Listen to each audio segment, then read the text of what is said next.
The number one most important thing for every Amazonian to do right now is to draft. Draft and draft and draft. People of Amazonia, draft.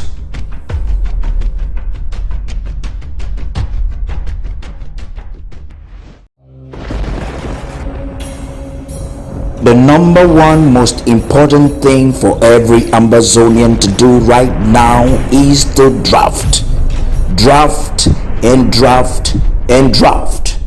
People of Amazonia, draft.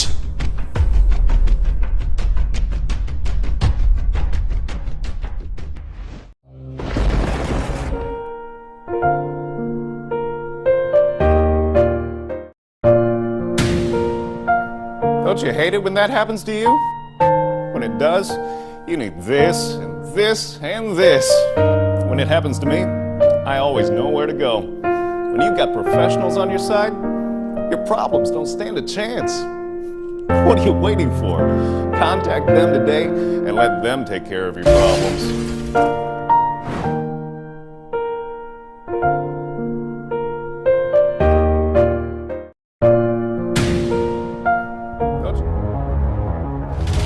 You're watching the People's Television, ABC Amber TV, the voice of Amazonia.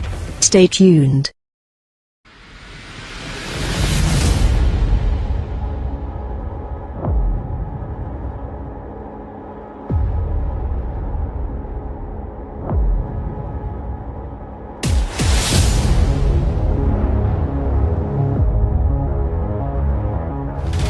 You're watching the People's Television, ABC Amber TV, the voice of Amazonia. Stay tuned. The number one most important thing for every Amazonian to do right now is to draft. Draft and draft and draft. People of Amazonia, draft.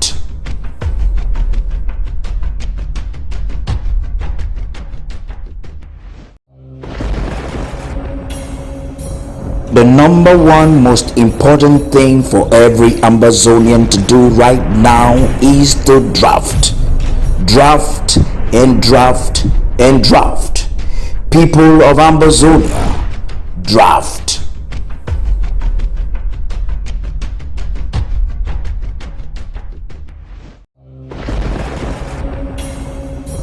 The number one most important thing for every Amazonian to do right now is to draft. Draft and draft and draft. People of Amazonia, draft. Has risen to fall no more. Amazonia rise.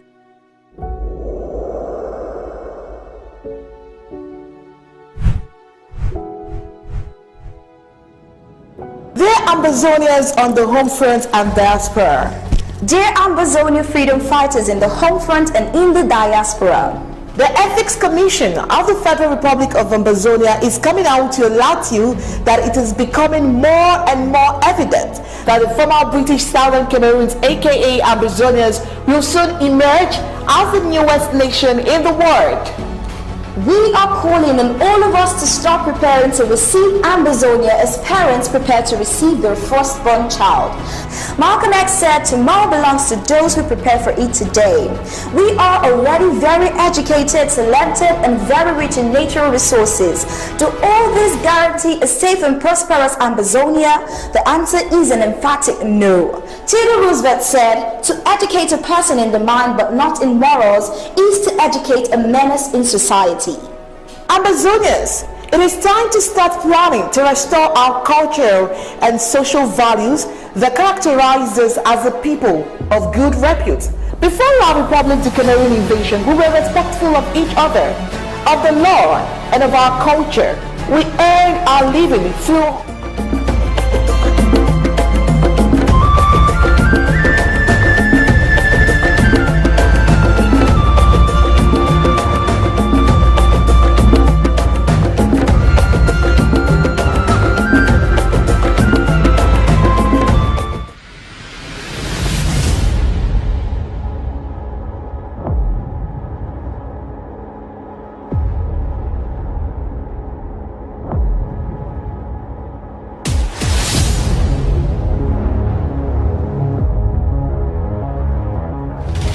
You're watching the People's Television, ABC Amber TV, the voice of Ambazonia.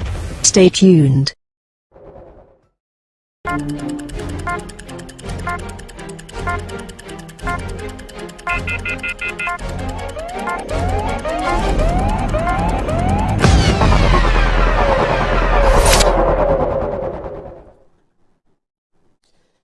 Good evening and welcome to this very special broadcast. The clock has gone round and Ambazonians are back again into another draft season. Yes, it is Award 22. The Amber War Draft 2022 is here again, and Ambazonians from every county, local government area, home and abroad, and all tiers of government are warming up to start running. Tonight is a pre-draft run show, as powered by Undaunted ABC Amber News. I am Oni Opbala, your anchor. And I am Star Smart, your co-anchor. We have a lot in store for you tonight, but first, let's pay due reverence during this special program. To the Commander-in-Chief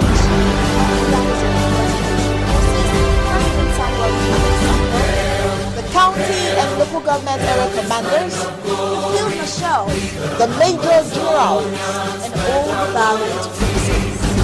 Respect. Now let us pay a moment of silence to all the fallen heroes.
That was amazing and necessary, thank you.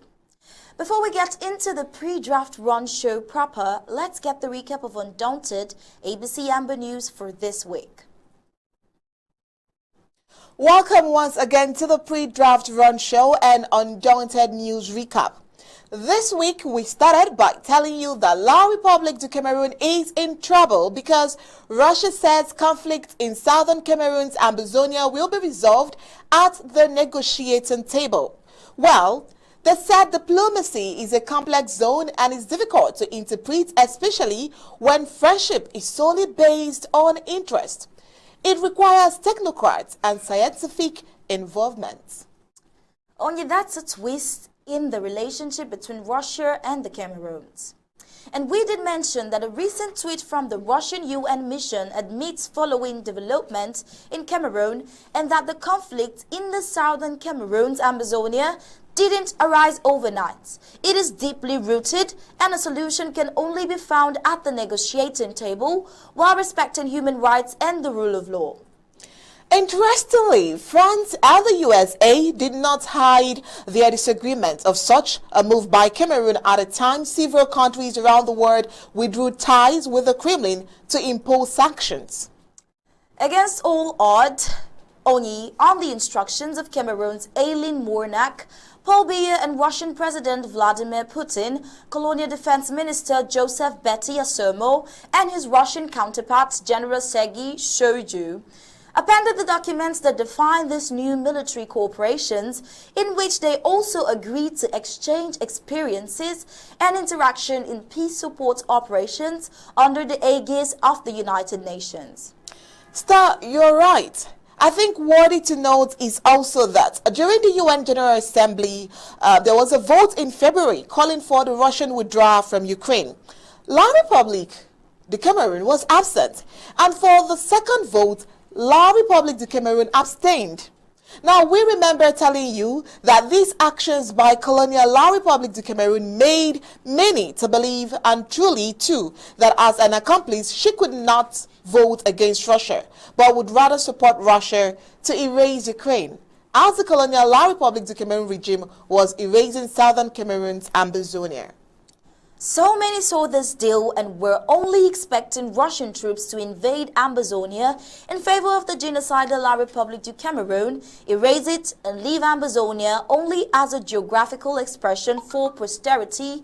Some have seen this tweet as a welcome announcement, even though the agenda of Russia to facilitate the oppressor La République du Cameroon and the oppressed Ambazonia go to the Swiss-led process to earn the war remain unclear, yet very hopeful for Ambazonians who were more than ever before determined to regain their freedom, come rain, come sun, under the interim government and its indefatigable focused leader, President Samuel Ikome Sako.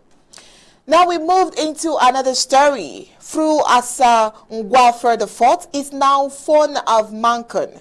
John Fru Asa Ngwafer IV replaces the CPDM Paramount Fon of Mankon. His Royal Highness Fon Ngwafer III declared missing. The CPDM Fon disappeared at the age of 97. We informed you that Ngwafer III was a member of the West Cameroon Parliament from 1962 to 1988. Fon Ngwafer III, till his demise, was the 21st National Vice President of the ruling CPDM party. He was the 20th Fon of the Mankon people, enthroned in 1959 and reigned for over 60 years. It is worthy to mention again that many rightful thinking persons in Ambazonia are praying that John Fru Asa Ngwafer IV will not be a sellout like his father, His Royal Highness Fon Ngwafer III, who betrayed southern Cameroonians by embracing and dining with the enemy, La République du Cameroon, indiscriminately. In some of his pictures, one can see His Royal Highness Fon Ngwafer III, contrary to all expectations and traditional shaking hands, with Paul Biya, a colonial genocidal dictator who lied in Bamenda in 1983 that he was going to personally supervise the Ring Road.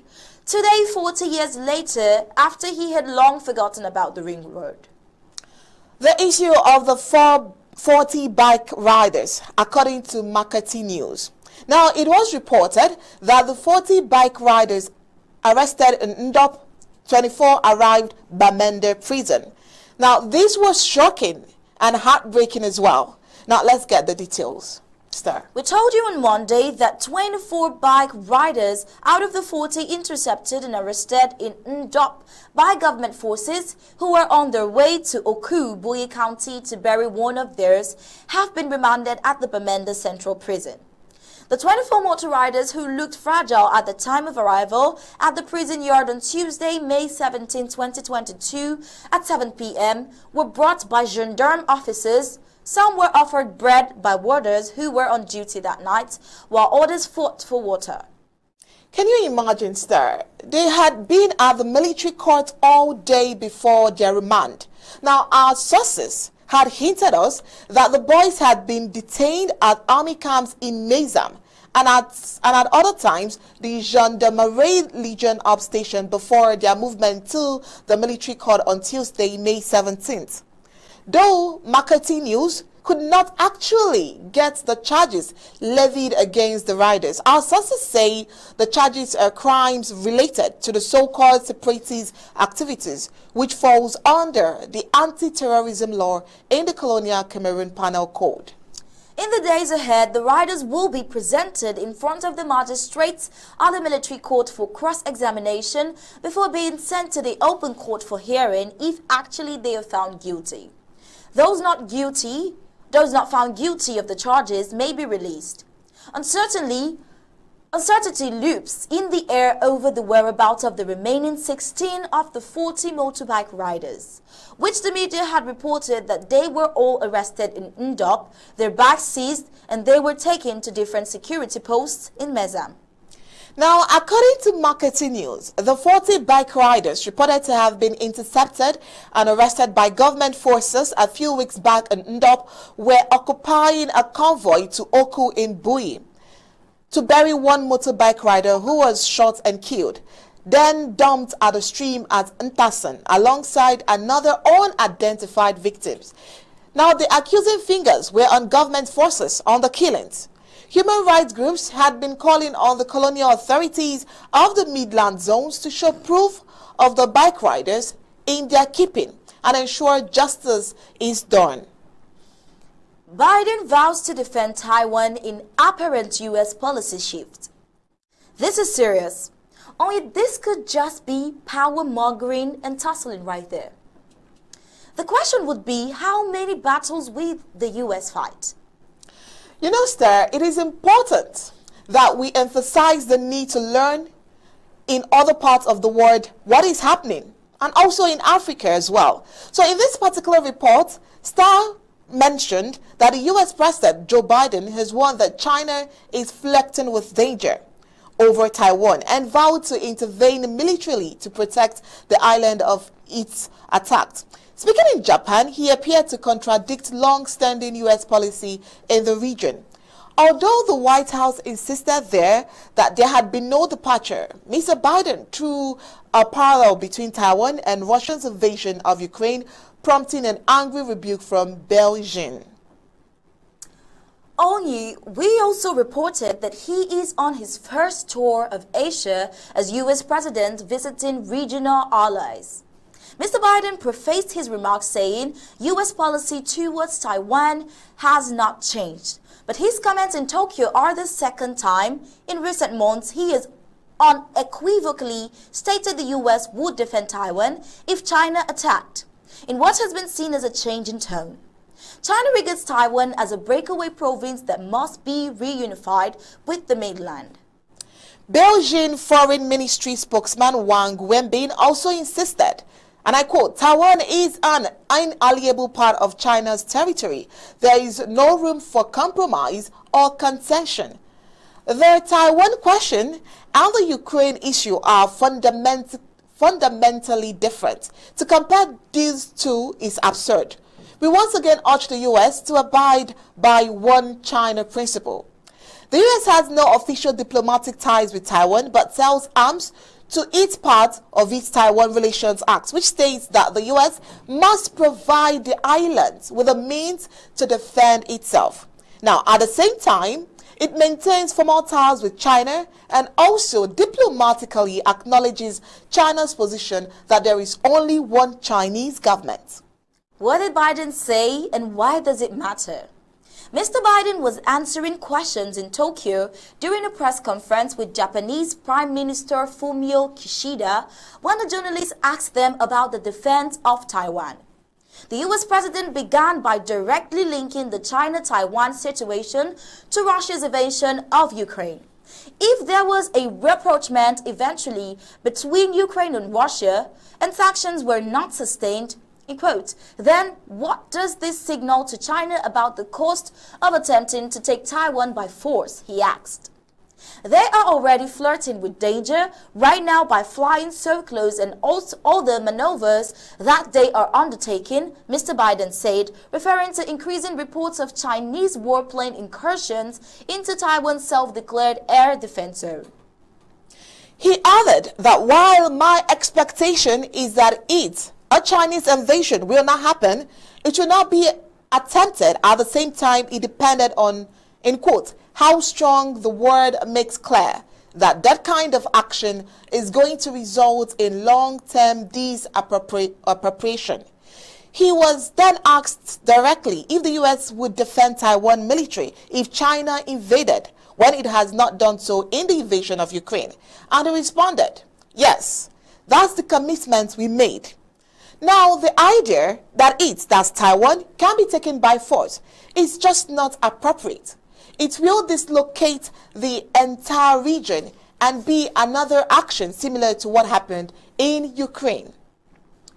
It took the U.S. State Department only minutes to start walking back Joe Biden's comments. This is not the first time he has said he would defend Taiwan.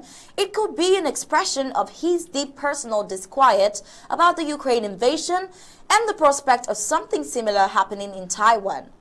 In March, he did something very similar when he said Vladimir Putin cannot stay in power, forcing U.S. officials to swiftly deny America was calling for regime change in Moscow. But when asked about it later, Mr. Biden did not back down. He said, expressing his moral outrage at what Putin was doing. Today he seemed to be saying, I won't let that happen to Taiwan. The official position of the U.S. government on Taiwan is strategic ambiguity. The U.S. doesn't commit to defend Taiwan, but it doesn't say it wouldn't either. This is supposed to keep China guessing. But as China has got stronger and its threats to Taiwan more real, there have been voices calling for an end to this forge. Former Japanese Prime Minister Shinzo Abe recently said it was time for America to be clear to Beijing and say it would defend Taiwan. Others think this is a really bad idea and could provoke Beijing into accelerating its plans to retake the island. Privately, many senior officials in Washington and Tokyo are extremely worried about Taiwan, about Beijing's growing military advantage, and they are fumbling for a new strategy to deal with the threat. In the meantime, Mr. Biden seems to be speaking his own truth. Now, let's look at what is happening in Africa. Africa. In East Africa, Ethiopia arrests thousands, including ex-army commanders. Authorities in Ethiopia's northern army region say they have arrested more than 4,500 individuals, including a former army commander. The arrests are said to be part of an operation to enforce law and order announced last week. The Regional Security Office head, Dislagan Tasso, has told state-run media outlets on Monday that those arrested were suspected of spreading lawlessness. Among them is Brigadier General Tefari Mamo, a former commander of the Amhara Special Forces, allied with the army in the fight against the Tigrayan forces. He has been critical of the government after he was removed from his position in February. At least 5 journalists were also arrested in the region, with 2 other television commentators critical of the government detained in the capital Addis Ababa. Critics have said the arrests are attempts to silence dissenting voices. The government-affiliated Ethiopian Human Rights Commission (EHRC) says many of the arrests were carried out without proper court warrants and that many of the detainees have not been visited by family members. The arrests have coincided with efforts by the Amhara region to register private firearms, something opponents say is an attempt to disarm the Fano, a collection of loosely organized youth groups. The farmer groups have also fought alongside the army against the Tigrayans in the civil war, in which they were implicated in gross rights abuses, particularly in western Tigray. Clashes were reported between government security forces and the youth groups last week in multiple places. Now, let's watch this video on cholera, and right after that, we'll listen to the Smart's editorial. Just now we get some sick way they call and say cholera. This cholera na some sick way people when they get them they shit plenty, shit for inside 1 hour. If you shit like 20 times, they vomit too. And when you get this shit plenty, where you need to put water for your skin, you feel easily dry off. It don't show say this cholera. It be first start for Bakassi for Ekondo Titi 2-3 months ago, but just now it don't reach for Edinal last week, and 2-3 days ago it don't reach for Boya. For people that are around Boya, this cholera, it dey plenty. It don't show for lab say the cholera it did because we don't send 6 samples for La Cantine, made a check them, it don't come back say 3B positive. And 1 sample for cholera it be in an outbreak. So it don't show say many people where they get cholera, they come out from my 16. Some place where they call and say Q3 and Q5. And that people there, they did around Dongo water, they did around Amen water. So with the talk say all my way they around my 16, my 17, my 15, Munya area and around park and that market where they for them, may they be careful because cholera is plenty for them. Any person who eat the shit, rush quickly go for hospital. If you go for hospital where they for corner your house, if you're not there around my 16, that health center they for day. But the bigger hospital where it treat all my for cholera, it didn't have a regional hospital. Cholera treatment it be free. No man they pay no nothing.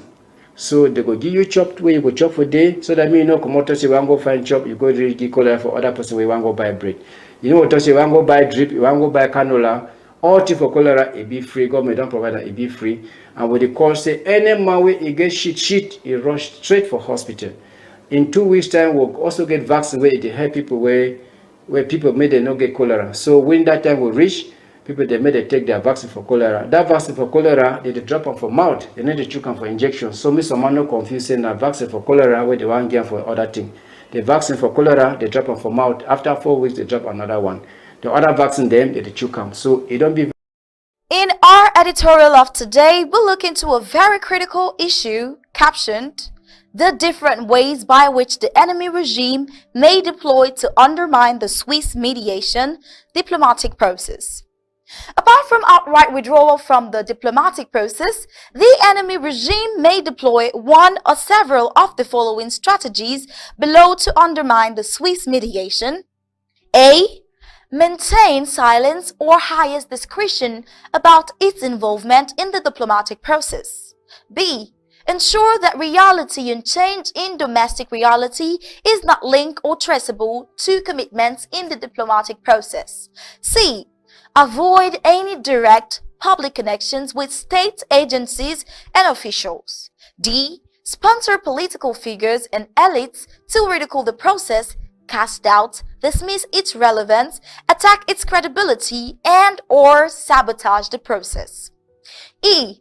Encourage external allies of the regime and state parties to offer similar diplomatic services in order to allude to its non-existence, cast doubt, or destroy public trust. F. To sponsor, incite, or encourage disgruntled victim parties, malignant factions to fuel division and sabotage the process. G. Display absolute control of the destiny of the conflict by showing realities divorced from the process. H. Encourage UN, AU, international organizations, and regional bodies to commit to alternatives that clearly undermine the diplomatic process.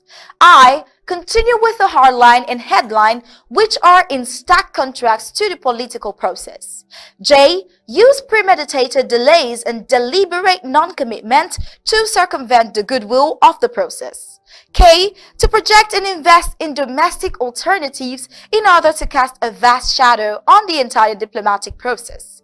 L. To display undeterred character and uncompromising political behavior in adopted domestic measures and strategies in order not to show signs or signals of engagement and adherence with the diplomatic process. M. To create conditions to force or induce the opposite party, Team Ambazonia, to withdraw, abandon, or forfeit the process.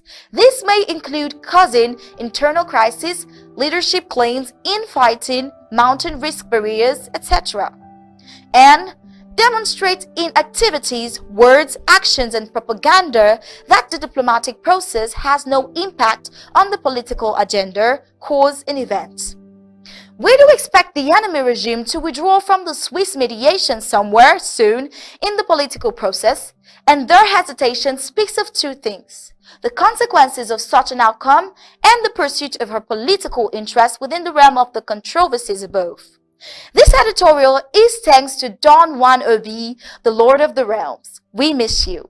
If you wish to enjoy more of this, visit our website at www.abcambertv.com for more. I am Star Smart and I am reporting for Undaunted ABC Amber News.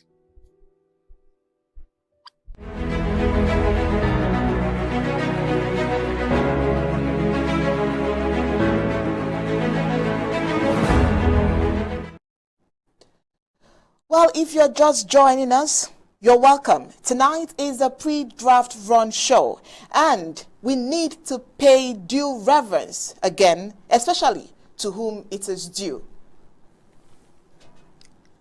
To the Commander-in-Chief of the Ambazonian Restoration Forces, President Samuel Ikome Sako. To the county and local government area commanders, the field marshals, the major generals, and all the valiant forces. Respect. Now let us pay a moment of silence to all the fallen heroes.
That's necessary even for a second time. Of course. Just in case you missed the news conference last week, just because of how important it is, we felt that we needed to bring some of the highlights of the news conference to you. Remember some of the important discussions on how our history must be repeated at all times. We had special speakers, right? Yes, we did indeed. And there was a lot of clarifications, and we had a lot of historians and important figures come to give us a little more on our historicity and a lot more on analysis in regards to our history as Ambazonians. We had some comments in regards to having boundaries and a flag and everything that represents us as a nation. All right, so just take a watch at this video. Hello, Ambazonians. We have a government, we have our flag, we have our boundaries, our territorial boundaries, we have our anthem that we sing proudly. Why should we go and recognize a day that has no significance to us? You understand the history that you were born into, the history that you lived in. We don't, in this century, solve a political problem with guns. It is not really necessary to put undue burden on the people who have been oppressed all through their lives. Experiencing more than 60 years of torture, of neglect, of marginalization, and coming to the understanding La République du Cameroon doesn't and will never love Southern Cameroonians. In 1966, the United Nations General Assembly voted to revoke that annexation. La République and France continue to label our quest for independence as an effort to break up their country. They forget that their country has a unique boundary with the former British Southern Cameroons. We are on track. We are under the tutelage of a history maker, an achiever. President has proven that he is not there to make policies. He knows how to execute policies. If the IG was not here doing what they criticized, and we did not keep making progress while they were busy being spectators, there would have been no Ambazonian struggle left to restructure. All Ambazonians, every person of your LGA, if you are a local government area leader, a county leader, take the images from ABC and sell them to your community. So when the children of God rule, there is peace. But when the children of unrighteousness do the biddings of Lucifer himself, then there is war.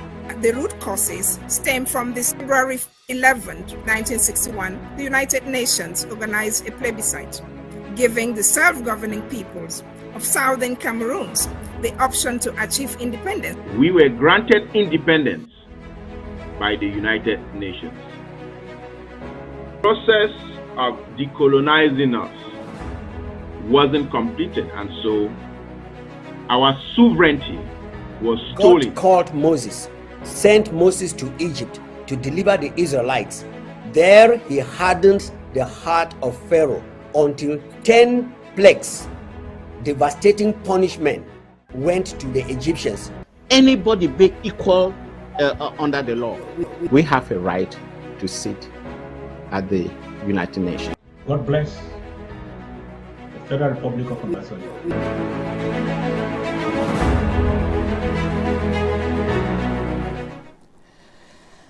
I think we should examine an aspect of the lawsuit before getting deep into the subject of today. What do you think? Well, that's a great idea, Onyi. Let's ride.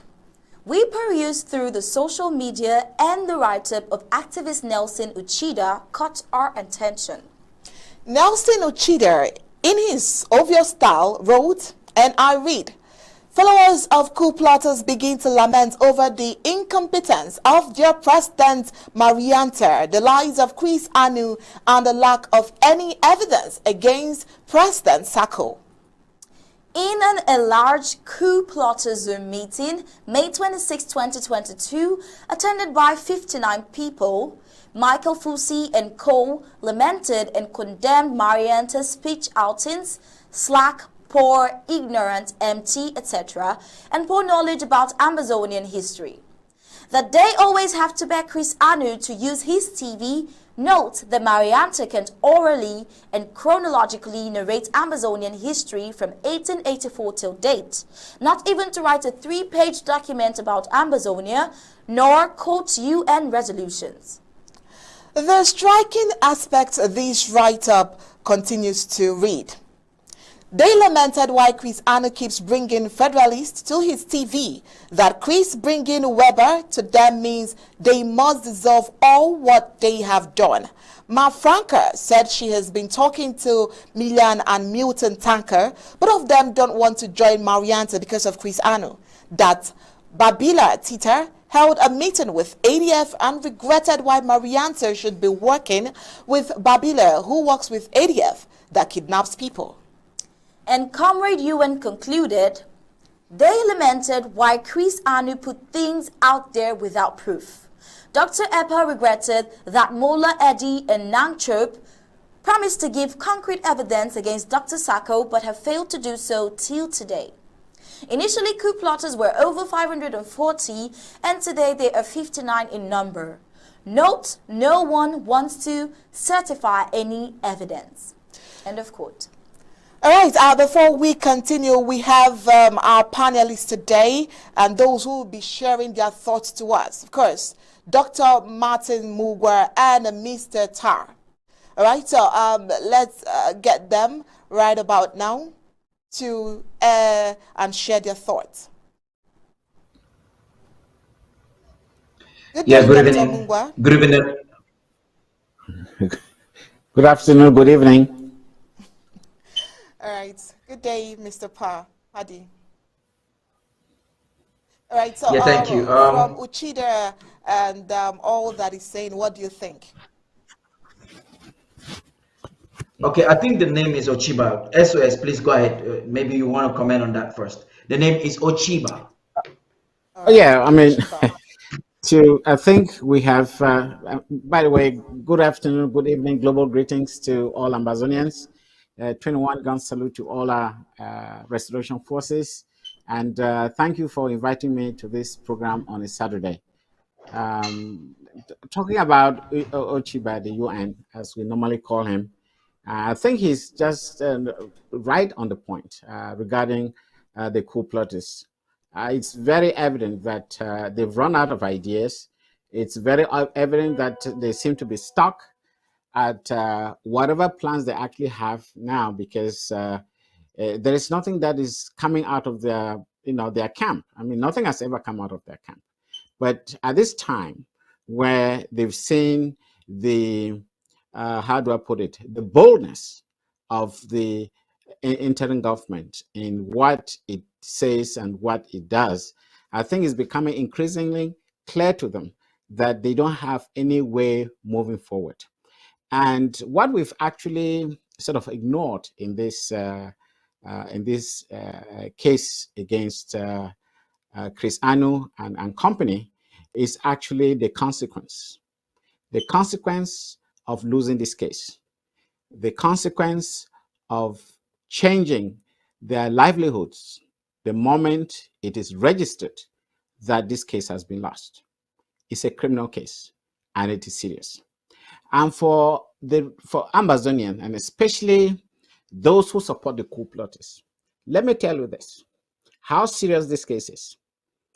If they lose this case, they may never have a job in the United States, because whenever you go and apply for a job, they ask for a background check.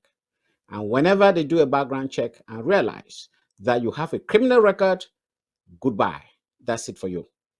Those who are professionals, they have to renew their licenses. They will ask you, do you have any criminal record? If you say yes, you have a criminal record, that is the end of it.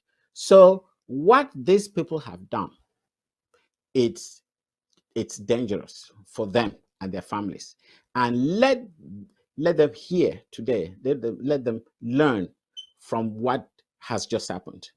For those who think they may just go into court and probably tell the lies that they are accustomed to, it is even going to be much worse than what appears in their eyes today. So I'm just letting this know that this is serious. It's a criminal case. Some may end up in jail. Some may even lose their livelihoods. Some may destroy their families, and that will never be repairable.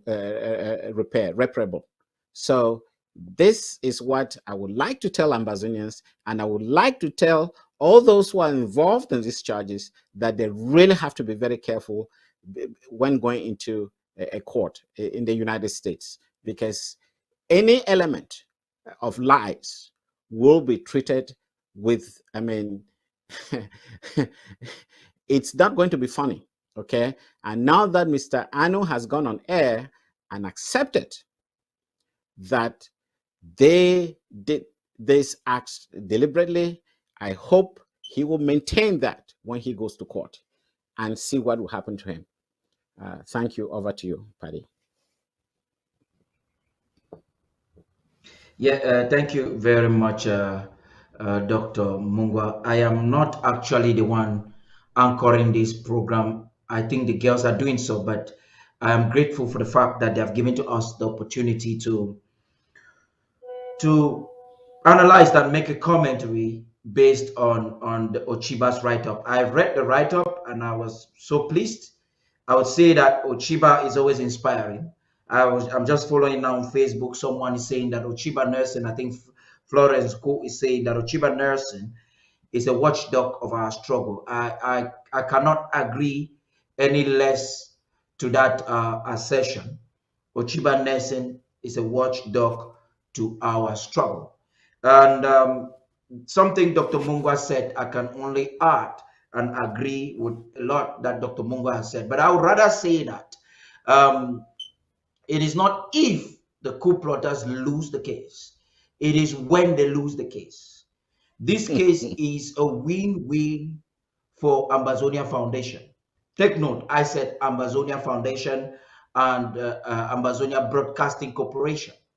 This is not a political issue. Now, amateur politicians like Chris Arno, who are arrogant and ignorant, are trying to affiliate an argument that is not needed. In the court of law, the discussion will be a defiance of the corporate laws of the United States, and it has to do with a 501c organization that has been registered in America. Now, the discussion will be to find out the legality of it, the owners of it, and the procedures that were used to stop the coopers from infiltrating. Now, are they legal owners? Their only argument I've heard to claim legal ownership is based on the ghetto impeachment and removal of the president. Now, if the United States of America chooses at any time to even listen to that garbage, the coup plotters still do not have a discussion. First of all, they did not even understand the Constitution. They did not respect the Constitution. So the impeachment was not done as per our Constitution. And I've said this over and over, and I'll say it again. The Constitution, the interim Constitution of Ambazonia, and our terms of references are legally binding. If we have to be judged based by that, then we'll have to go through that to examine it. Let's go ahead, SOS. Paddy, you are going too far. The court does not have time to go and regurgitate stories that are not relevant to the case in front of them. When Chris Anu would appear in front of a judge, he will be advised to go and talk to his lawyers. It is the lawyer that will be able to talk on behalf of Chris Anu. Chris Anu cannot stand and talk in front of the judge. With the garbage that comes out of Chris Anu's mouth, I think from there he may even be locked up even before the case starts. That's not going to happen. You have never been to an American court, okay? They have little time for your personal issues and all sort of things. You may have 10 minutes to go into the case and make the facts very clear. Look, one of the best communicators I've found in the United States are lawyers. So you are talking to people who understand everything from the first few words that come out of their mouth, and they have no time for rubbish. They will ask you to go get your attorney, give the story to your attorney, make sure that it is consistent. And if you lie to your attorney, and your attorney realizes that you've given false information, he will leave you in the middle of the ocean, and you'll be left alone. And no matter what happens to you, nobody cares. People have to understand that the judge and the lawyers, they are actually friends. They are members of the same club. People, they are not enemies. They're not coming there to be tearing hair splitting hair because of you. So these people know that they are all core of the legal system, whose objective is to ensure fairness and to make sure that justice is served.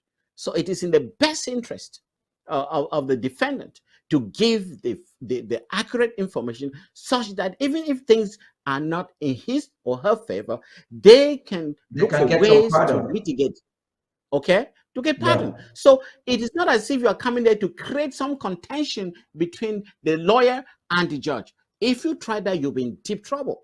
You really have to understand this. Or perhaps to invent the wheel. Thank you. Ladies, please just permit me. You're looking so wonderful. I want to appreciate your outfit. You're so revolutionary. It's like you want to win the war just today. Permit me to just add something. Permit me to just add something to what Dr. Mungwa has said. For Amazonians who are still foolishly donating their money to ABS, now, the money you donated last weekend has been used to pay flight ticket into Maryland. And Mr. Anu is using it in trying to lobby and beg, out of foolishness, try to pay his legal fees. We have always told you that Anu is a fraud. He's a fraudster. You must get that very clear. And whatever he's doing is fraudulent. So he's begging your money for the next level of ABS. Forget that jargon. There's no next level. The best he has done is the templates he's showcasing to you people that I showed him how to get them and to use them. And I hope that he'll be humble one day to say thank you, at least, if not to me, but to the nation of Amazonia, that he, at his old age, towards his retirement, he could learn how to use some things and now get a TV for himself. So it's important as we get into the pre-draft for Amazonians to get to know this, and so that they are not making the mistakes. We understand some Koopas are in the middle of the sea, Dr. Mungwa. Some Koopas are in the middle of the sea.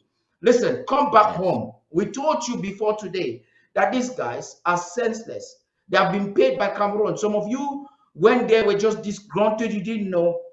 This is time, now that the draft is about to start, for you to come back home. President Sako, in his grandeur, is always willing to receive us. Dr. Mungwa, what do you think about that? Absolutely. And let me also make this very clear to Amazonians. This war of liberation is not an occasion to be looking for friends. We don't have to be friends. It is for us to rescue our nation. I don't have to be Dr. Sako's friend.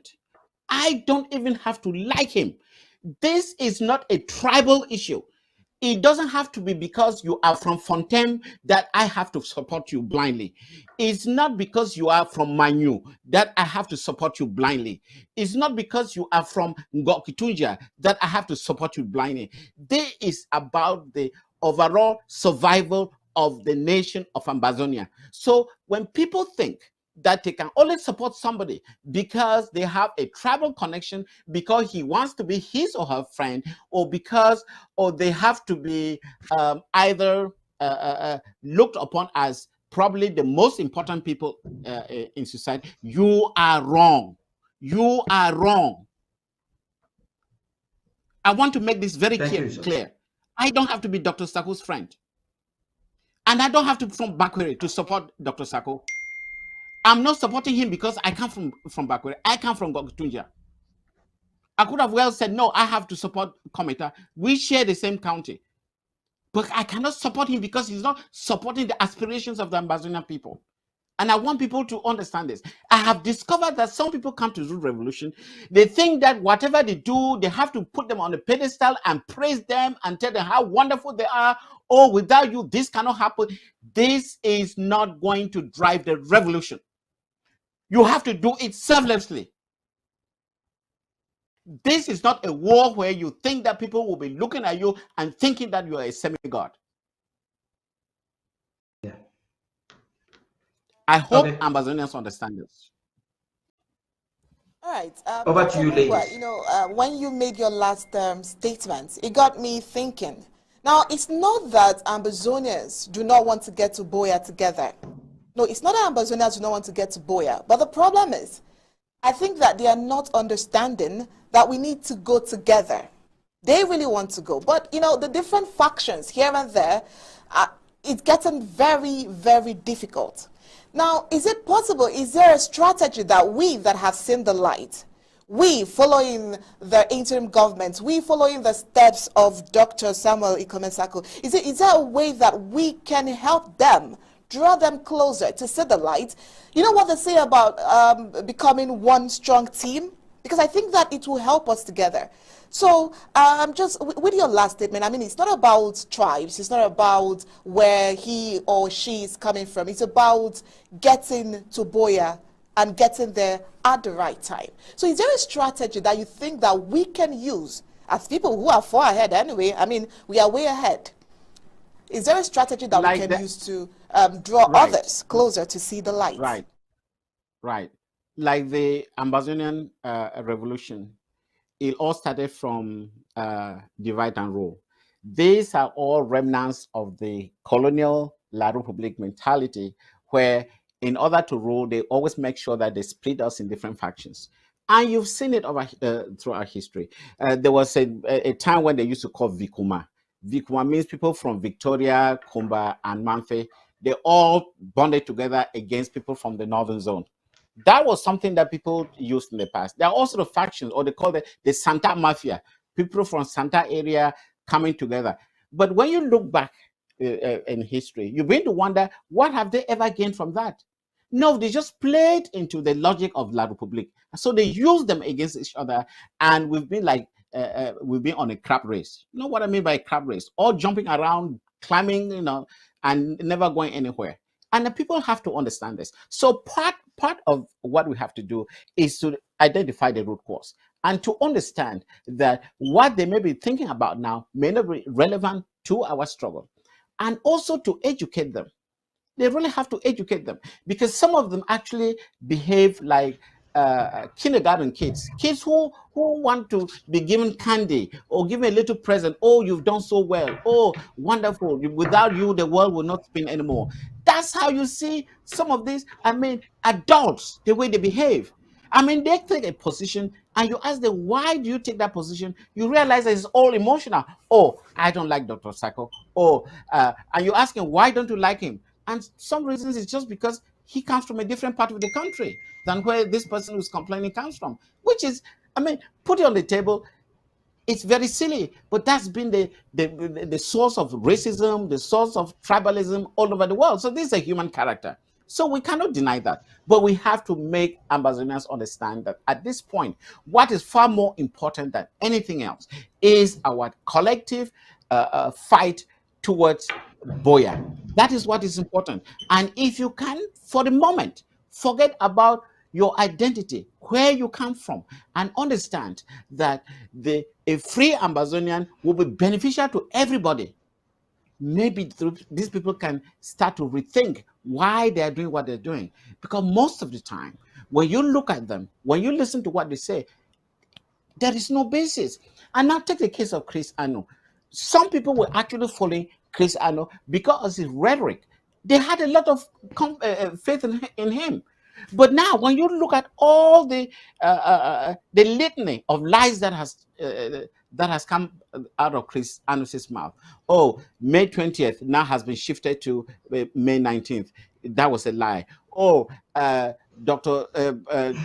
Sako stole money or was taken a bribe, given a bribe by the CDC, and there's no documented proof on that. Oh, Dr. Sako was keeping a girlfriend in Minnesota. He has never even been to Minnesota. That was a lie. And on and on and on and on. And yet, whatever this gentleman says, people still believe in him. Isn't this time that people have to sit back and at least think critically?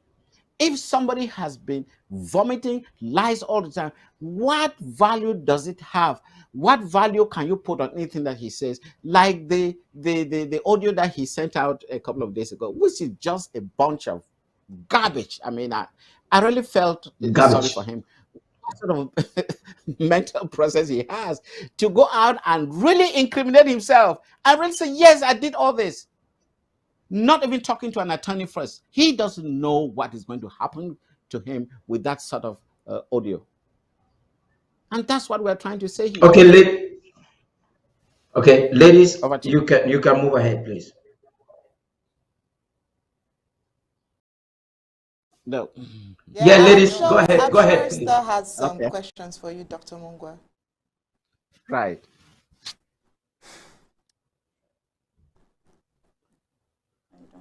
I'm waiting. All right, Dr. Mungwa will definitely come back to you. Let's just get some, there's this video we need you to see. Just hold on there, please. Okay. Okay.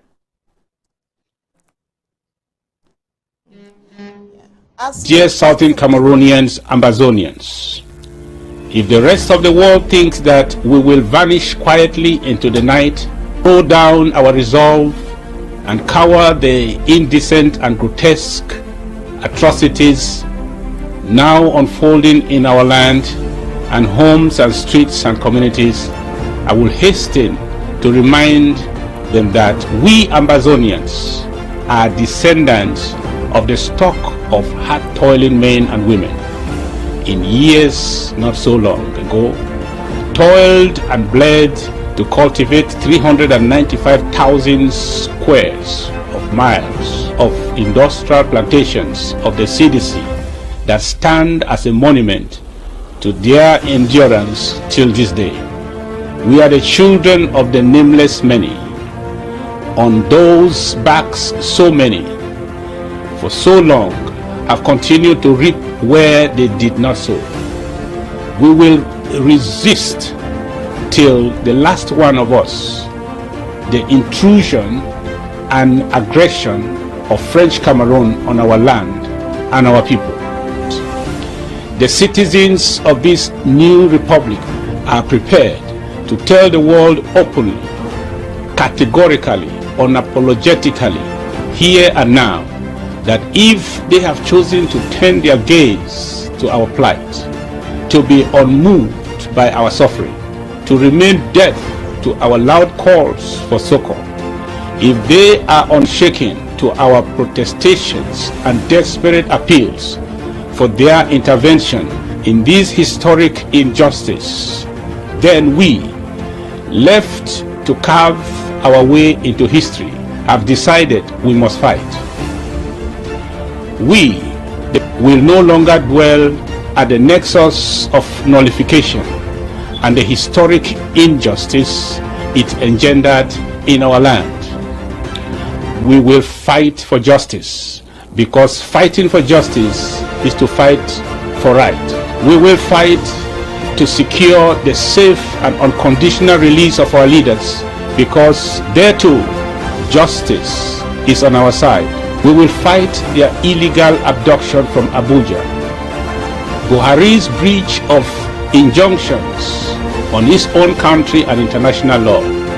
We will fight against Mr. Biya's summon of foreign martial support for his butchery of our people and despoiling of our land and our lives. We will fight, dear Ambazonians, because the spouses and families of our leaders remain resolute in this fight. If the diplomats and peacemakers of the world have chosen to dim the light of legality and international law to afford Mr. Biya cover for his litany of ignoble violations, we will fight in the dark until our blood pricks through consciences. We must fight so that our sisters, wives, mothers, and children should return home and live productive, happy lives as they are due by right. This is my resolve to you today.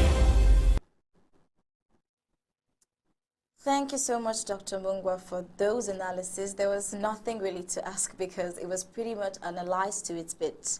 Well, we, the Undaunted crew, went down memory lane to examine the visionary leadership, and we got the video excerpt that you just watched from the president, Dr. Ikome Sako.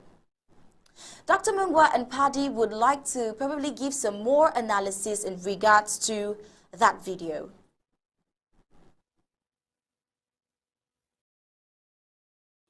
Right.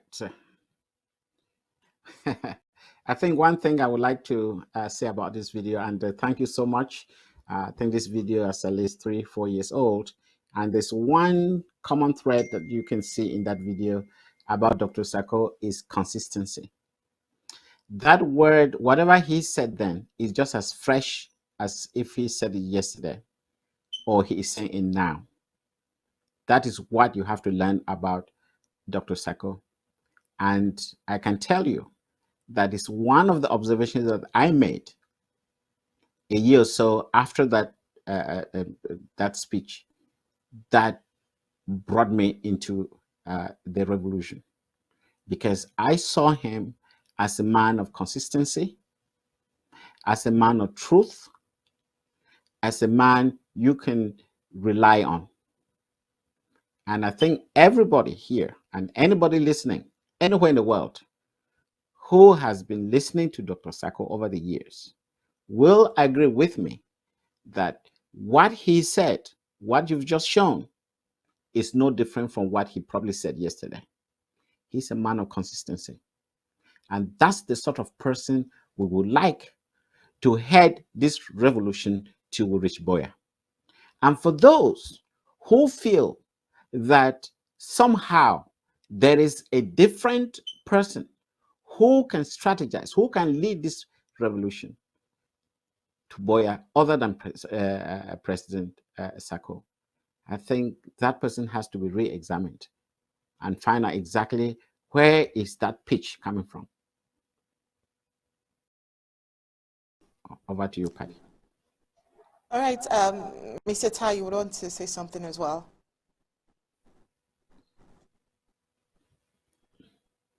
Is that time? Check your mic. Sure. Okay, thank you very much. Can you hear me now? Loud and clear. Yes, yes. Mm. Okay, I'm sorry. Since I'm trying to communicate with those watching on the home front. Those watching in the home front have just are complaining that they can't get sound. I've just checked on every of our platform. The sound is well, but then I am asking on the other technicians to verify again to double check. We're having a good sound on Facebook. We're having a good sound on YouTube. We're having a good sound on the website. Please, if in the home front there's a challenge, I have double checked, and I want you to keep sending in the text messages to me if you're getting a good sound so that we continue to fix it. Thank you very much for being a partner with us to make sure that we can communicate to the world very well. Now, this is my addition to what Dr. Mungo has said.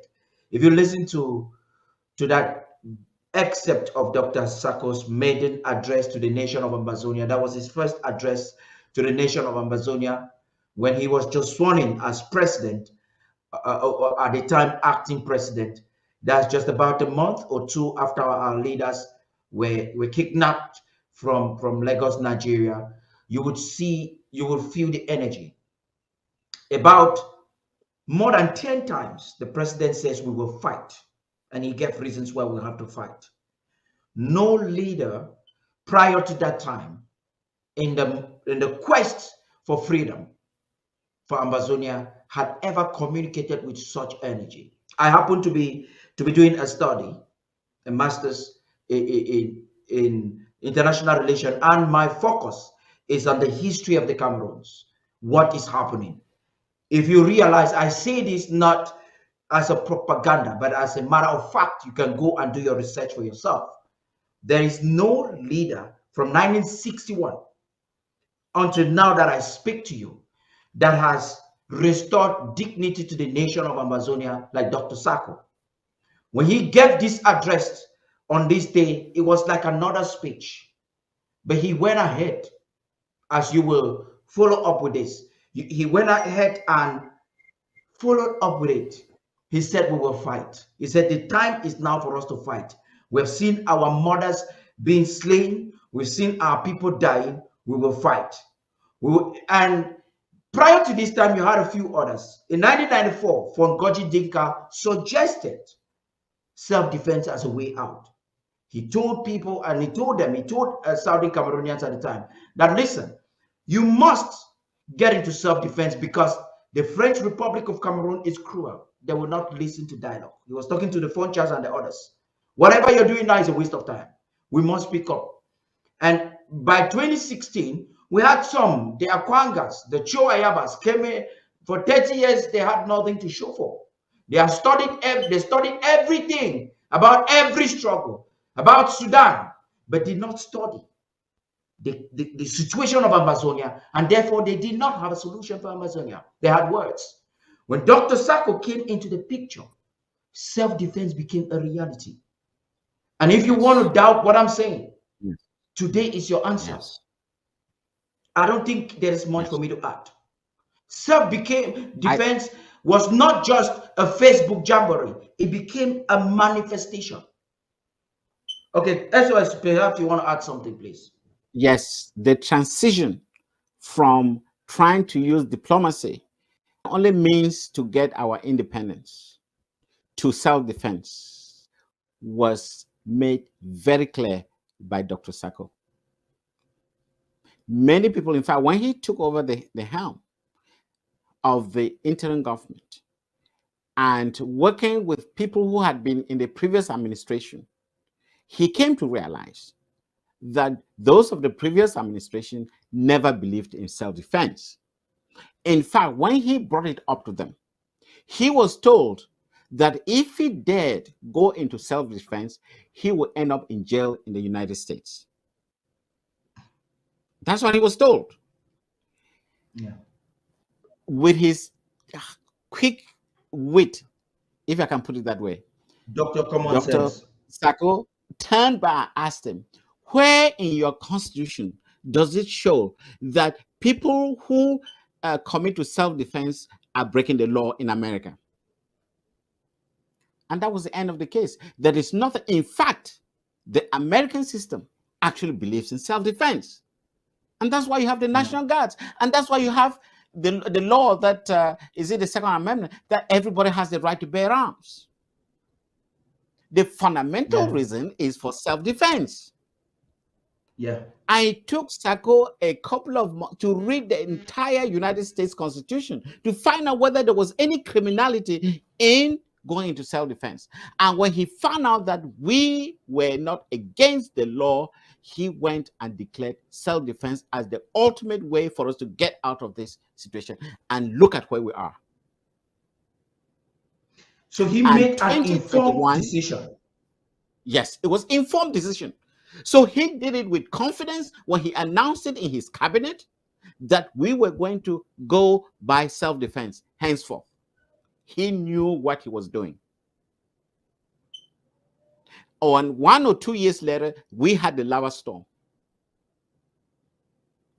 And 2021 was our finest year. I just enjoyed as I was listening, SOS, as I was listening to that recap again, the emotions welled up.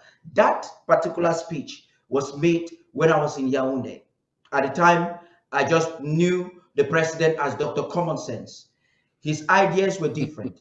He was not in the fourth conclave, but he was advising those in the fourth conclave. Right. I think we have a lot to talk about tonight. Ladies, you can take over the mic.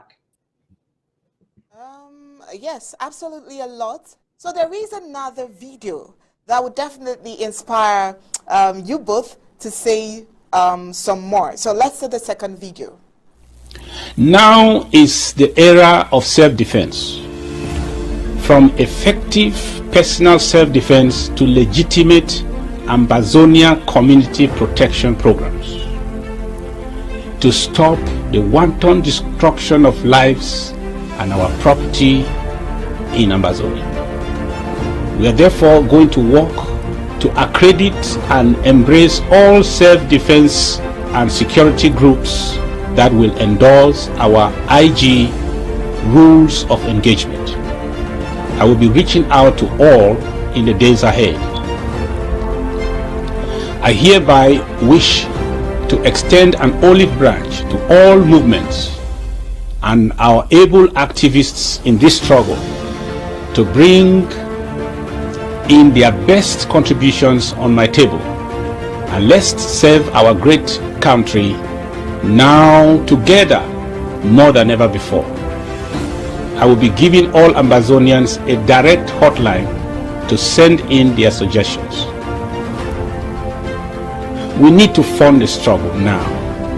Our brothers and sisters on ground zero are paying for the war with their blood. We must sell our jewels and deny ourselves every comfort to pay for our freedom with our last might. Fellow Ambazonians, I have convened the National Security Advisory Council for the first time in the month of March. This convocation shall bring together all principal actors to strategize and build a suitable platform to organize and strengthen our community's resolve to defend the only place we call home and our millions of desperate lives on ground zero. Every inch of British Southern Cameroons shall be free. Be it known that we have secured the participation of all major self-defense groups. The interim government aims at providing leadership, not ownership, of our laudable self-defense initiatives. This joint platform will equally ensure good organization, coordination, and efficiency in this very vital domain of our struggle, self-defense. We will soon form a formidable joint defense unit with all major factions to confront the enemy as one man. In reply to their many genocidal assaults against our peace-loving people of Ambazonia, we have decided to match French Cameroon's terrorists pound for pound in record time. We can no longer sit and wait for our villages to be burnt down by Bia's barbaric army, or our youth killed or maimed at random by bloodthirsty and trigger-happy terrorist soldiers. We now need the best skills, the best brains, the best capabilities, and our best fight to get us all to Buea as soon as possible.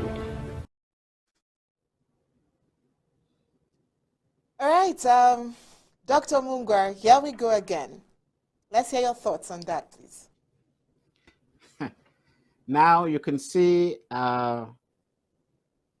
Sako actually crystallizing his thoughts in terms of organization, in terms of what he expects from people in the diaspora, in terms of what he expects from the different fighting groups at home. And you can see him thinking about what he's going to use in order to unite all these people for us to have a common front and for us to have a very, very strong military going forward. From the time he took over the interim government to the point where he made that speech, the situation in at the home front was desperate. The number of soldiers and the number of civilians that were losing was unpardonable. And he felt that something has to be done. And while he was talking to these different groups, his mind was thinking. And I believe that soon after that speech was made, Lava Storm was born. And Lava Storm, as I mentioned in an earlier program, was to capitalize on our capabilities. And because he recognized that this was not a conventional war, because there was no match between our capabilities and those of La République in a conventional sense. And he recognized that in order to win this war, we have to go asymmetric. We have to use tactics that will, how do I put it, will degrade enemy forces, enemy capabilities. And I believe that during that period, people were thinking about buying AKs and buying all sorts of things. He understood the validity of such weapons, but he was thinking faster. How can we neutralize enemy forces?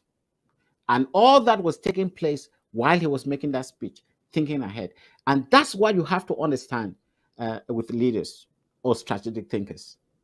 Whatever they tell you, they're always 2 miles or 3 miles ahead.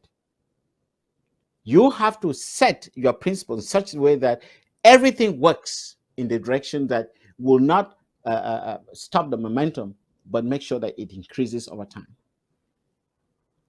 And he's very observant. He understood exactly what was killing us. At times, it took him more energies to explain to educated people why certain things had to be done in order to move this effort forward. And that has been the person I've known since I joined the interim government. He's always innovative. In fact, if you look between one speech and the next, there's always an improvement in one little aspect. If you are not very careful, you may not get it, because he's very watchful. And that's the quality of leaders. They listen and they watch. They don't spend their time talking. I've been in meetings with Dr. Sako, and he will just be quiet. And you may think that he's not participating. No, he's analyzing the information. By the time he stands up to speak, then you realize that he understood what everyone was saying, and he gives you the best version of whatever anyone has presented on the table. That's the leader we need. And we are so thankful that that's the leader we have. All right, thank you very much. Mr. Tao. Thank you very much, SOS.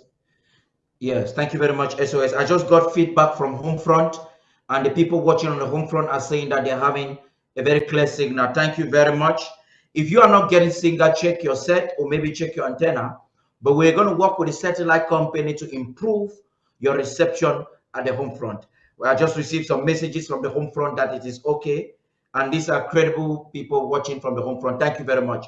Now, this is something, as you were listening to Dr. Sako in that audio, you can make a clear distinction between leadership and rulership.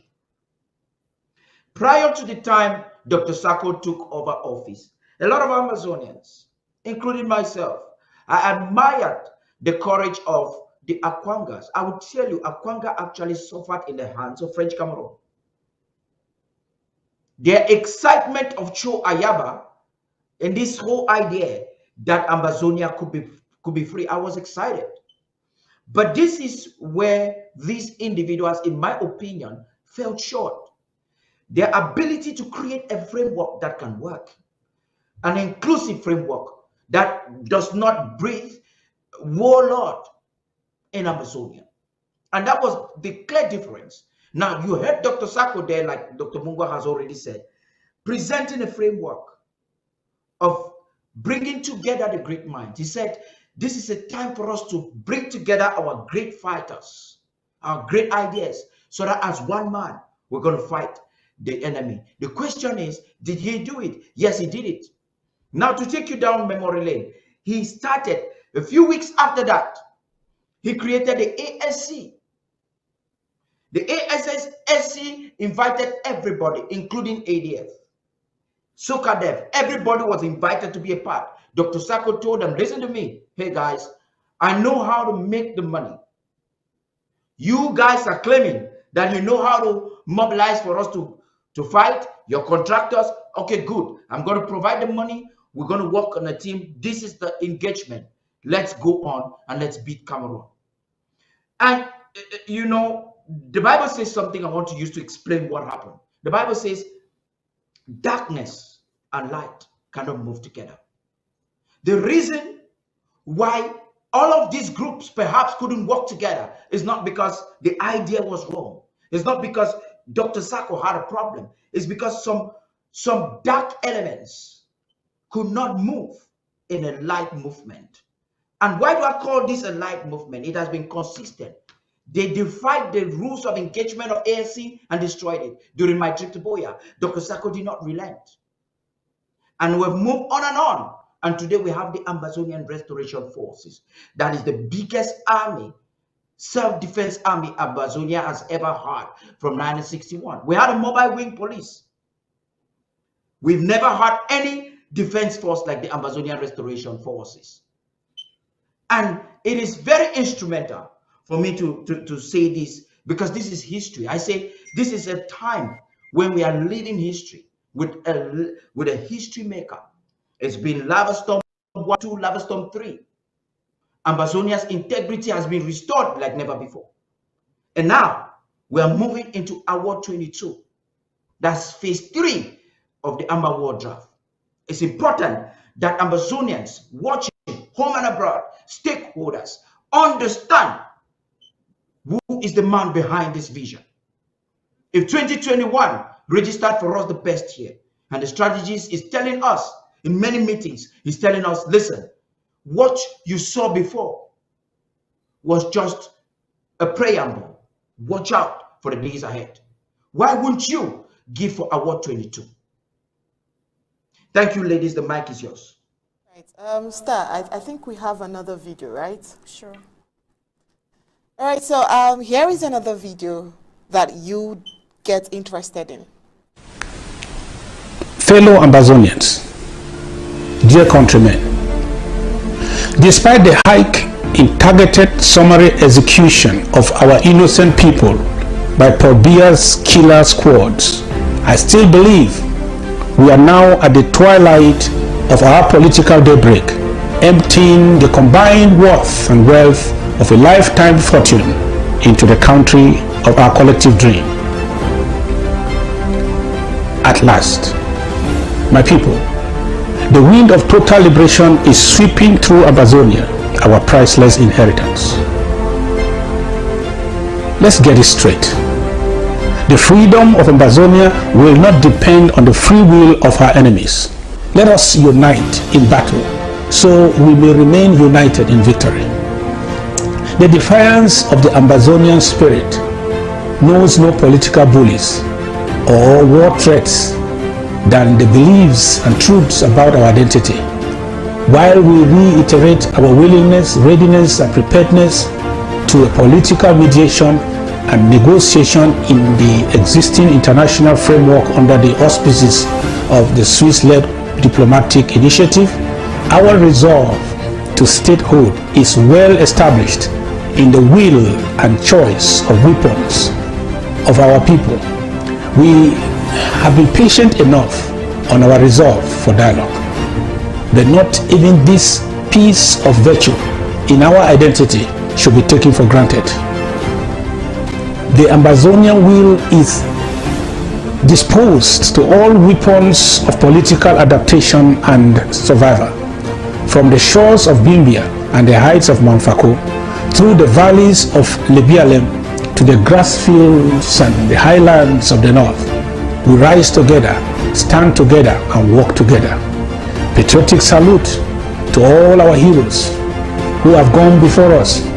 Patriotic salute to all our valiant Amazonia Restoration Forces. Freedom greetings to our Amazonia mothers. Patriotic salute to our fathers. And thank you, Amazonia. Amazonia shall be free. Long live Amazonia. Short live the war. Viva Amazonia Restoration Forces. Viva the Federal Republic of Amazonia. And God bless you.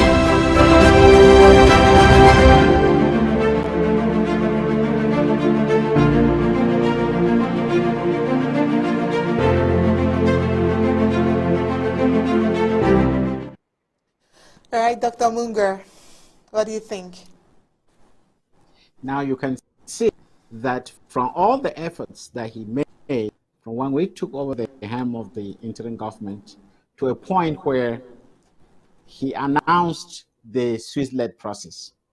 And what some people fail to understand is that under the Swiss-led process, it was demonstrated and accepted and proven that Dr. Sako and the Restoration Forces were the main military actors on the ground.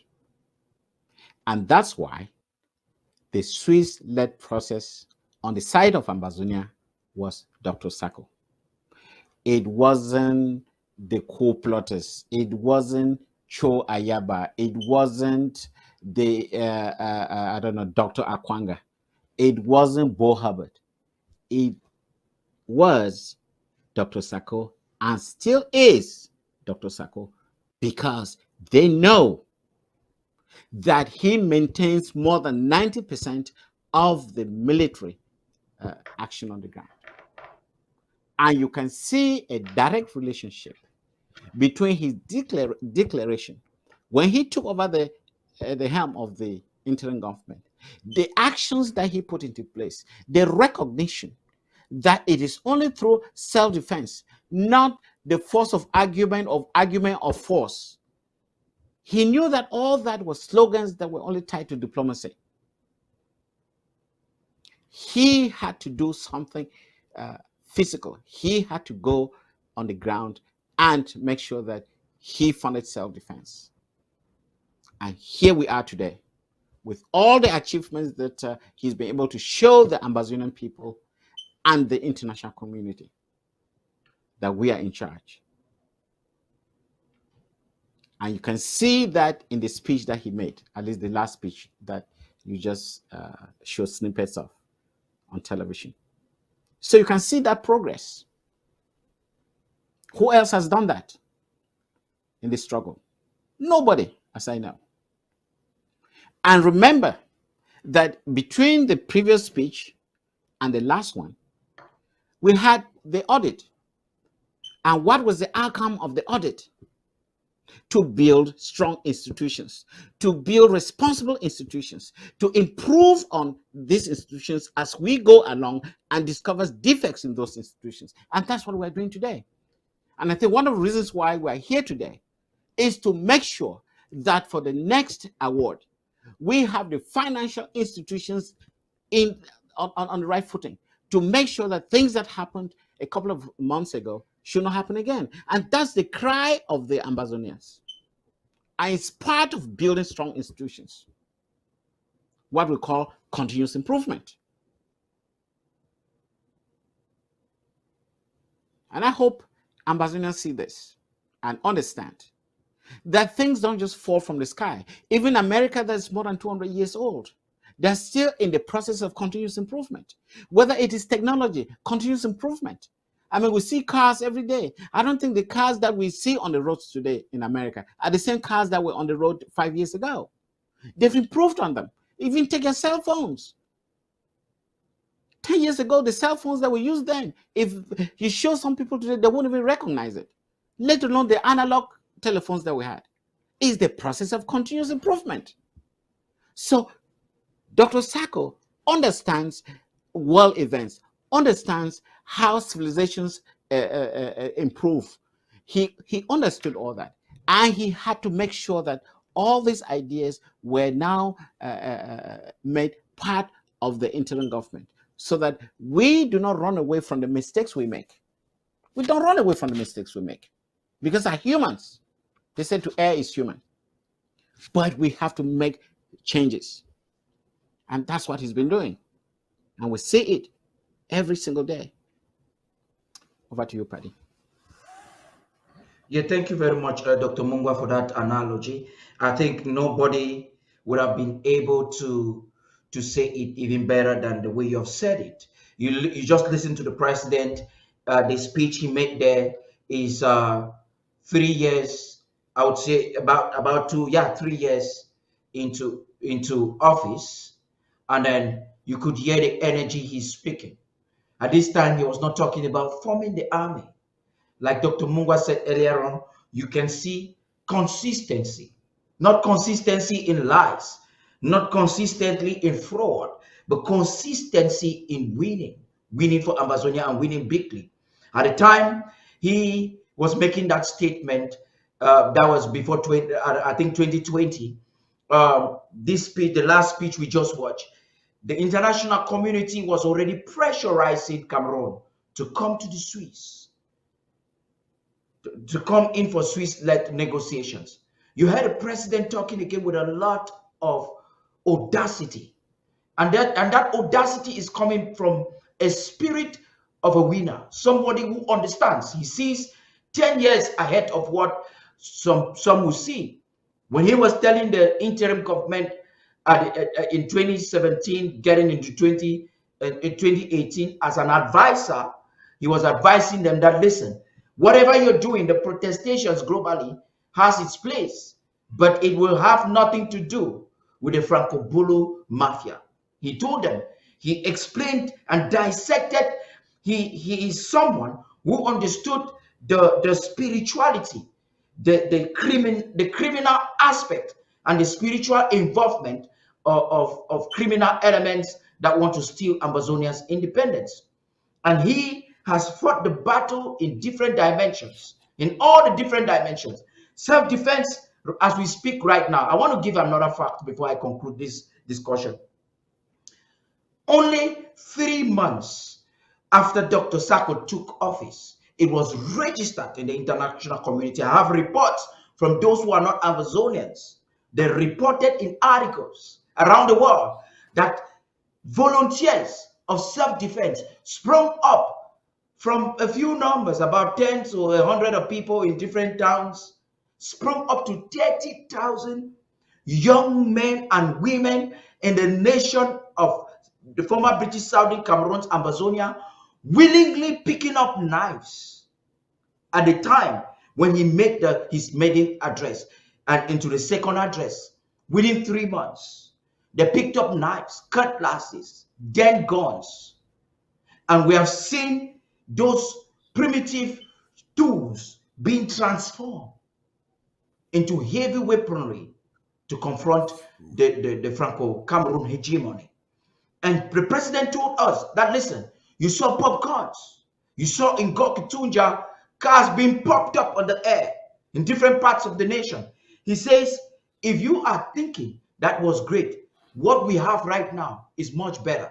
Dr. Munga, honestly, as I sit and I listen to the president talk like that, I am thinking, what is it? I just want to, really leave Award 22 to really think. Do you want to give us an idea of what Amazonians should expect as they start drafting? Transformational leadership. And just to say this, sir.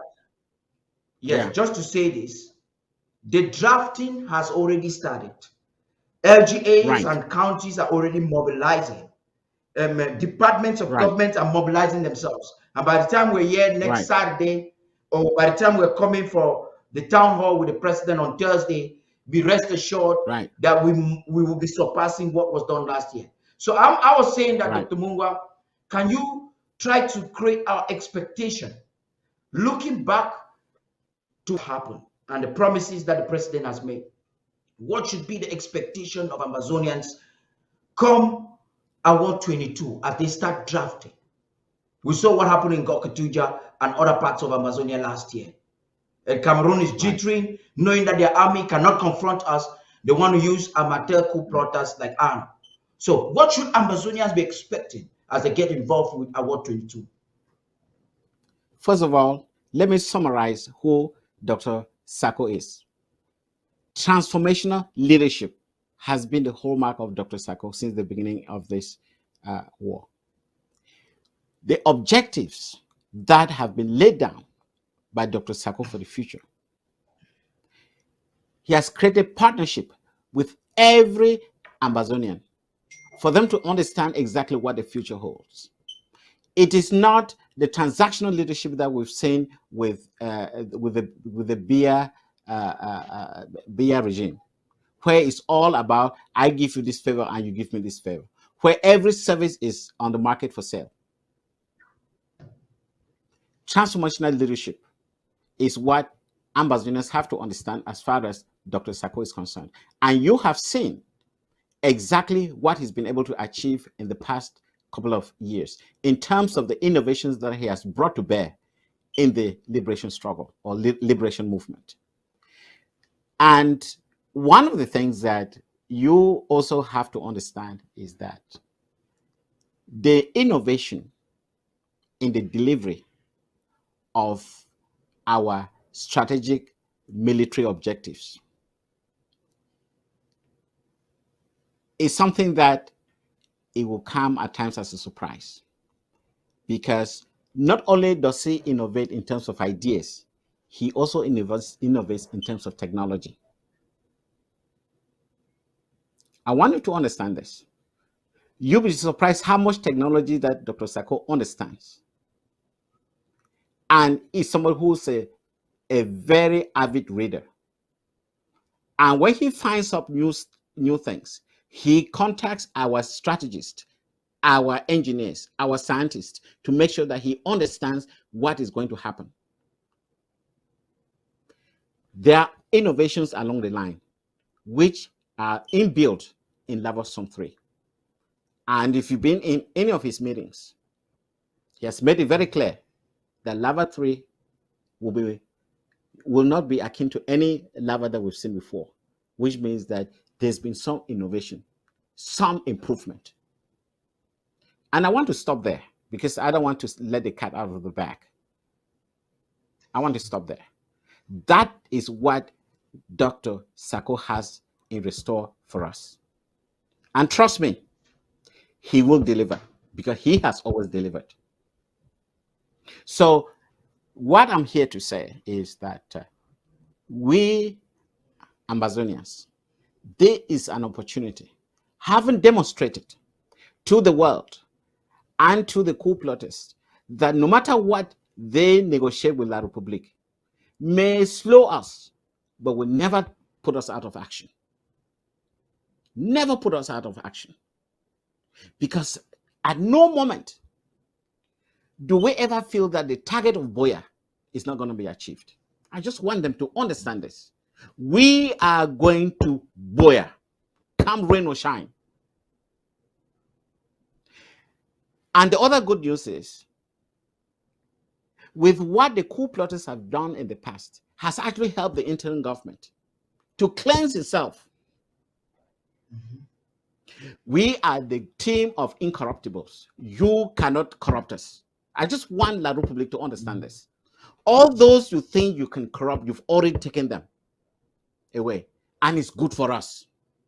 And now Ambazonians see the stark difference between the interim government of today and the interim government of 2021. I'm not showing off. Go on Facebook and see what people have been writing about their opinions as far as the current interim government is concerned. We are going to carry the load to Boya. There's nothing going to stop us. And I hope this information gets to the Ambazonian people. And I know from the few people I talked to at Ground Zero, even at Ground Zero, people are mobilized. And they understand that we are actually, that ship is on sail to Boya. Over to you, Paddy. Yeah, thank you very much, Dr. Mungo. I want to hand over the mic to the ladies. I don't know if they have any other thing to say, but it is quite instrumental. They have sent, a lot of activists have sent to me a lot of audios from the coup plotters camp, and you can actually see them lamenting. Some Okpala just reported that this evening. It is funny. We informed them. We told them that that is what. And we hear that they are trying to constitute themselves, copying what the president is doing to do LGAs and all of that. We hear there are some LGAs with 2 persons, the man and the wife, some are 4, and their purported leader, Marianta, is telling them not to voice that publicly. It's quite a shame. We have seen 500. Now they are in court, all the La Republicans and the Chuayabas and the Kick that were inspiring him, because the target has always been Dr. Sako. They were inspiring the large mouths to think that they can dismantle the resolve of President Sako. Now they have all disappeared. As we speak, they are nowhere to be found. There is litigation ongoing, and Chris Ano is begging you guys for some money. Nobody's there to help. Ambazonians, let's stay focused. We're in the right wagon.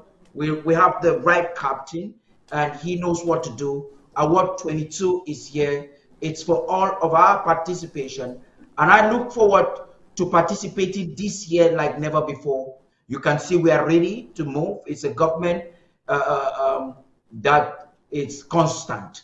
You heard, I was reading in one platform, someone said that since Chris Anu went away, you've not heard that ABC has been cut off air or some things.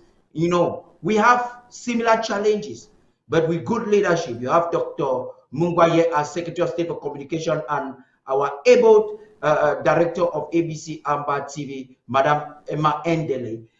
We are containing it.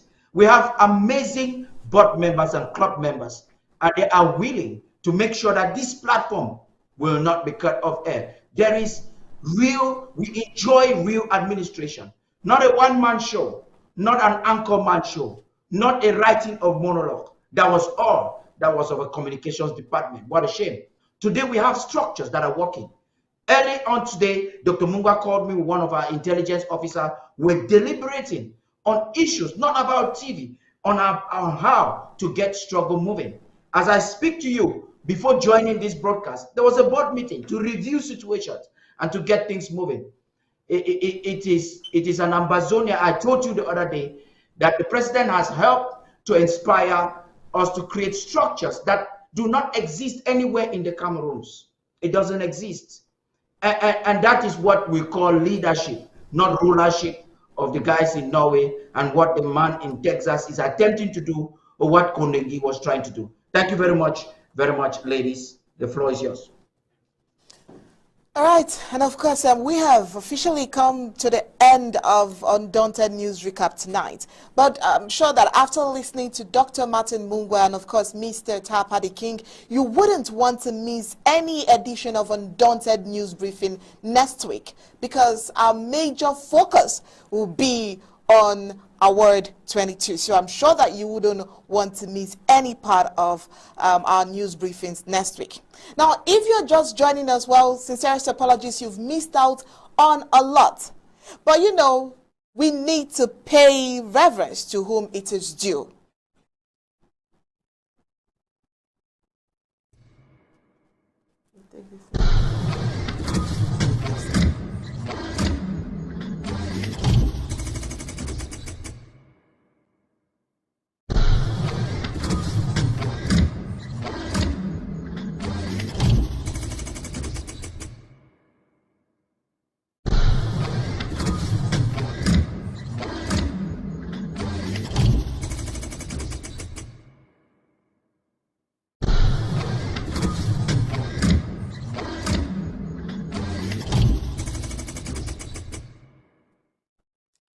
And if you're just joining us, we've officially come to the end of Undaunted News Recap for tonight.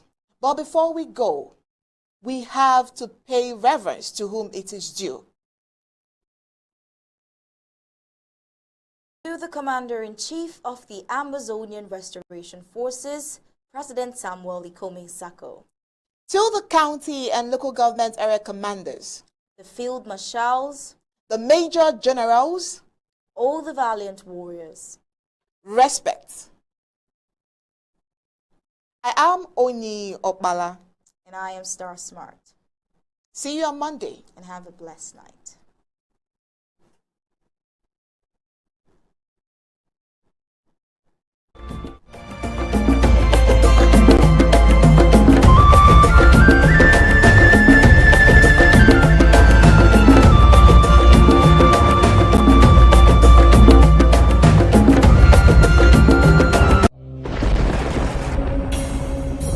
The number one most important thing for every Ambazonian to do right now is to draft. Draft and draft and draft. People of Ambazonia, draft.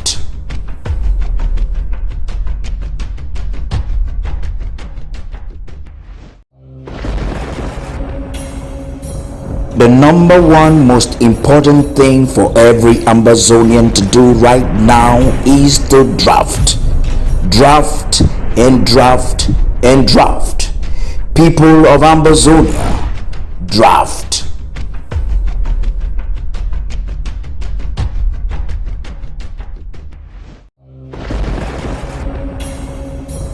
The number one most important thing for every Ambazonian to do right now is to draft.